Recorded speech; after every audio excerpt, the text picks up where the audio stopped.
Hi, welcome to my channel. Today I'm going to be going through all the books that I read in July and August and telling you what I thought about them. Okay, honestly, I don't remember this book. Like, I don't remember it at all. I'm trying to think of it and I just can't remember anything.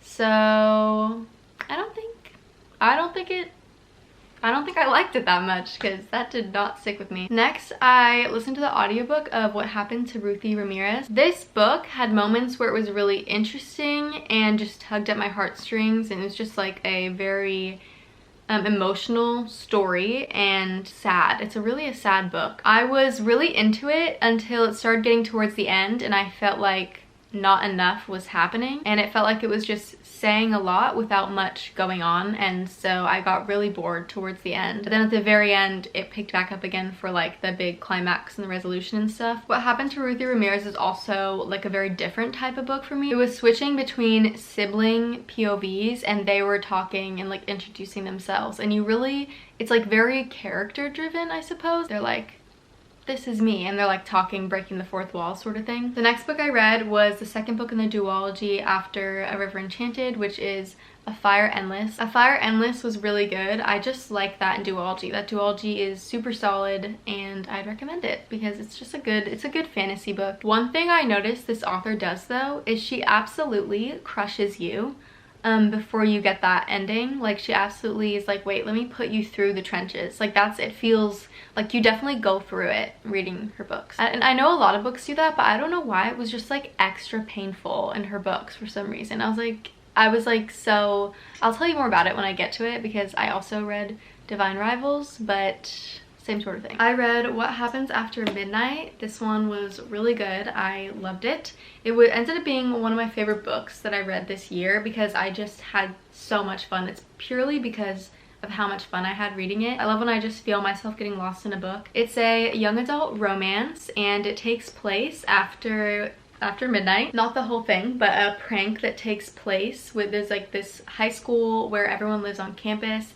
and there's a prank that's being pulled, and this person who's like the head of the prank calls these people anonymously to join if they want to, and they do it in the nighttime. That's why it's like What Happens After Midnight. The main girl in it ends up working with her ex, so it's a second chance romance. I love like heists and pranks and stuff in books. Like, it just feels like I'm doing it with them, and it's just like so fun. Yeah, I also really loved the romance. That was so fun to read about. The next book that I read is The Ballad of Songbirds and Snakes. I did not like this book. Well, okay, I have very mixed feelings. On one side, I hate this character. Like, I just don't, it's about President Snow. It's like his backstory, and I just don't like him at all. Like,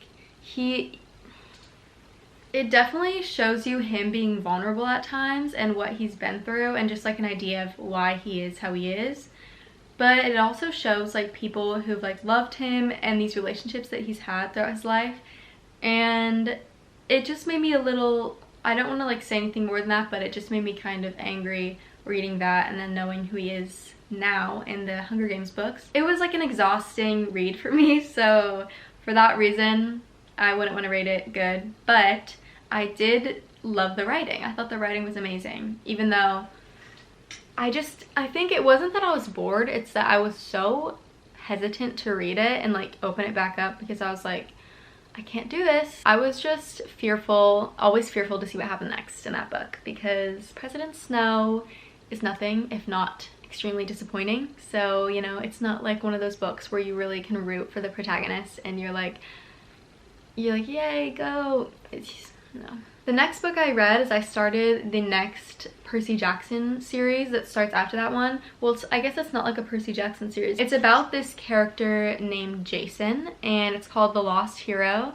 It's about Percy Jackson too, but like not yet, but like it has to do with him. I liked it. I wasn't as into it because I was like, where's Percy? I want to read about Percy right now. But I definitely enjoyed it, and after I read that I was like, okay, I want to read the other books now. Next I read The Naturals by Jennifer Lynn Barnes, who also wrote The Inheritance Games, and dare I say I may end up liking this series better. This is definitely one of my favorites of this year so far. This is a murder mystery YA book. It has found family, a love triangle romance that I really like one of the romances. They're all a part of this group and they're called the Naturals, and they have this like intellectual natural ability. They help in solving crimes and just like seeing who's guilty and things like that. The main girl in it is a profiler, which means she can look at someone and she could know what things they would do, or like what decisions they would make, and she can just basically figure out someone's persona really quickly and know like a crazy amount of things about them just by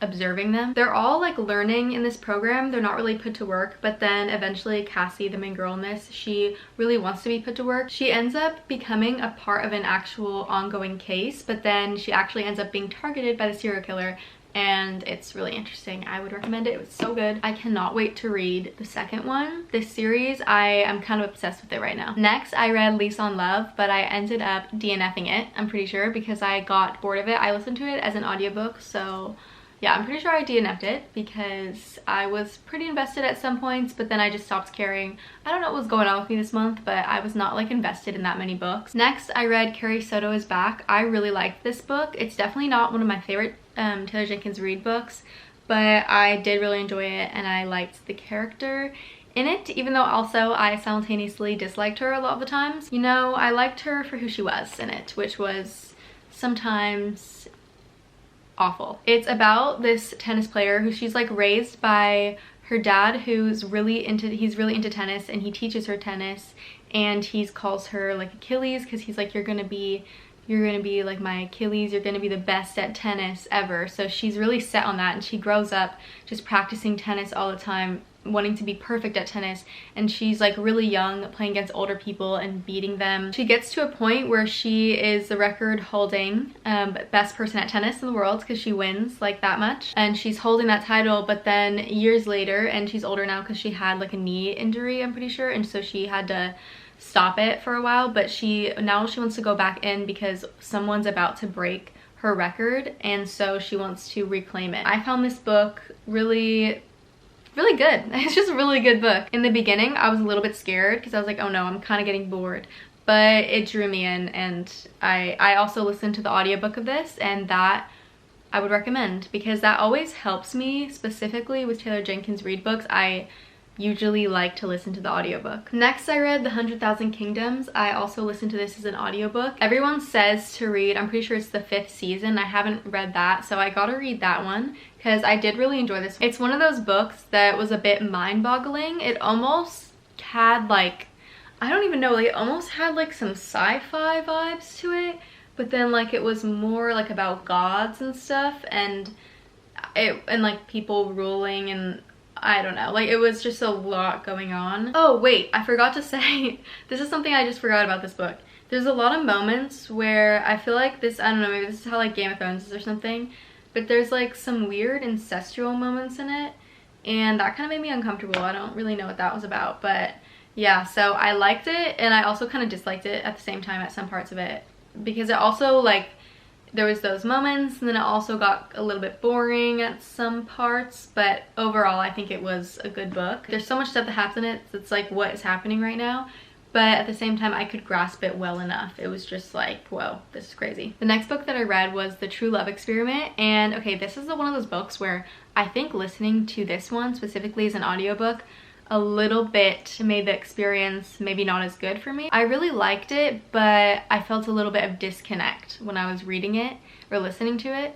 And yeah, enough to really, I was thinking of getting the physical copy, but I just kept listening to it and I was like, that was good. Like I know this is a good book, but I'm not super connected to it. But here's the premise of it, because I feel like it's actually a pretty interesting concept. The main girl is an author, and there's this guy who is hosting like this, he's making this reality TV show about like a relationship one, like The Bachelor and stuff like that. He usually made documentaries, but it wasn't making any money, so now he's doing this, and he wants to have this romance author on it. So like a good romance author would do, she's like, okay, fine, but my conditions, and she has like a bunch of conditions. By the way, this is like an enemies to lovers. She's like, you have to find me a cinnamon roll, a vampire. She gives some like impossible types of like tropes of main guys to choose from. He actually ends up doing it, and she's like on this dating show with all these guys who she has like had these requirements for, and now she's like reluctant friends with him. She starts on this dating show and he's like, wait,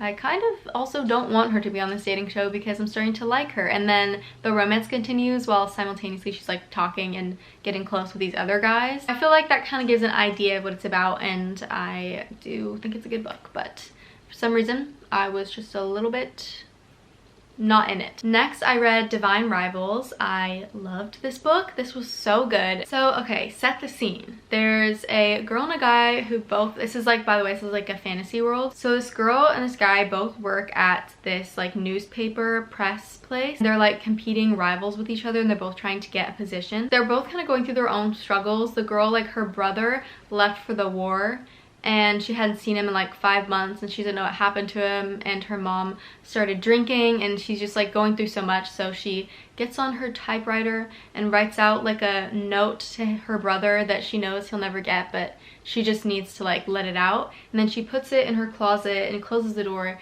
and then the next day it's gone. Meanwhile, her rival is getting all of her letters that are supposed to be going to her brother. He starts writing her back, so without her knowing who it is and them still both working at this newspaper place, they're having like a conversation through the typewriters, and he knows that it's her. It ends up being explained later on why they have this connection, or like why this magic is working. I'm not gonna say much more than that, but just know there's a lot of action, a lot of like dramatics, and just a really, really good enemies to lovers that I absolutely ate up, and I recommend this book. Next up, I read The Right Move. This one I had been seeing all over social media, and I was like, I need to see what all the hype is about, and I did really love this book. This is a sports romance, and it's okay, kind of not enemies to lovers, but like the guy in it doesn't really like her at first because she like, I think it was something that happened in the first book, the duology, which is called Mile High, but they're connected, but they're not like one, they don't have to be. The only thing with this book is that I feel like this is gonna sound bad, but I feel like they're happy for too long. It was about right here that in the little end part where I was like, okay, I'm a little bit bored because they've been happy for so long that I need like more stuff to happen. And even when stuff would happen, it was like I already saw, I don't know, like it was already like I knew that it was gonna be over in like a second.